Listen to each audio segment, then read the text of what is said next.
Let's move on now to a fairly niche subset area of the art world. Insect-based art installations. I've got to say it's my favourite story of the show so far.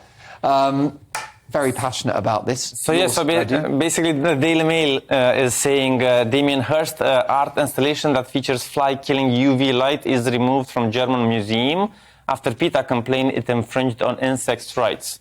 Which it really did. Basically, what's happening is the art installation was a box of maggots becoming flies, and a different box with like one of those zapper lights. Flies would go to the zapper. I've got a photo. Take a look at this. Yeah, there it is.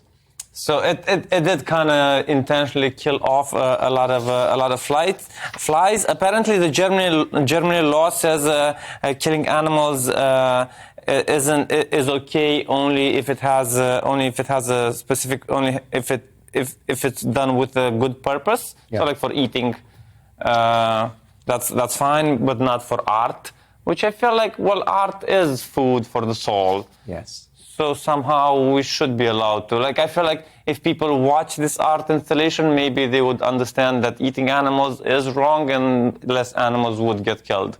So, yes, I mean, what's next? There are historical artworks featuring horses in battle with spears and spades going into their flesh. Do we cover that stuff up because it's cruel? Or do the German branch of PETA have a point?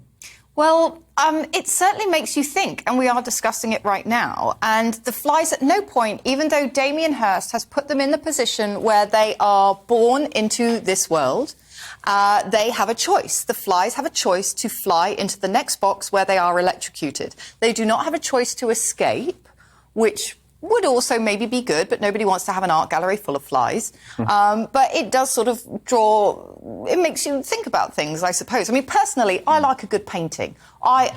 This kind of thing is not my kind of thing when it comes to art. But what Hirst is doing is stretching the boundaries of what art is, isn't he? Which is why I think he's such an important voice. And what is the difference between this artwork in which flies are effectively killed in order to make a point about probably the temporary nature of life or something? But what's the difference between that and one of those devices that kills flies in a restaurant kitchen?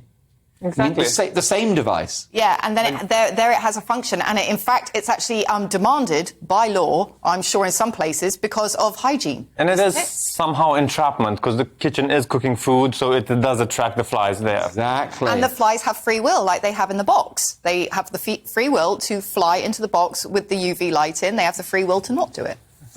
And if you're at a restaurant and there's a fly on your steak, is it polite to send it back? I think it's polite, but then again, I wouldn't do it. I would just eat around the fly. And also, like in the future, we're probably going to start eating flies. We are. Insects are going to be a food. That's probably part of later this year, I think. Might as well get used to it.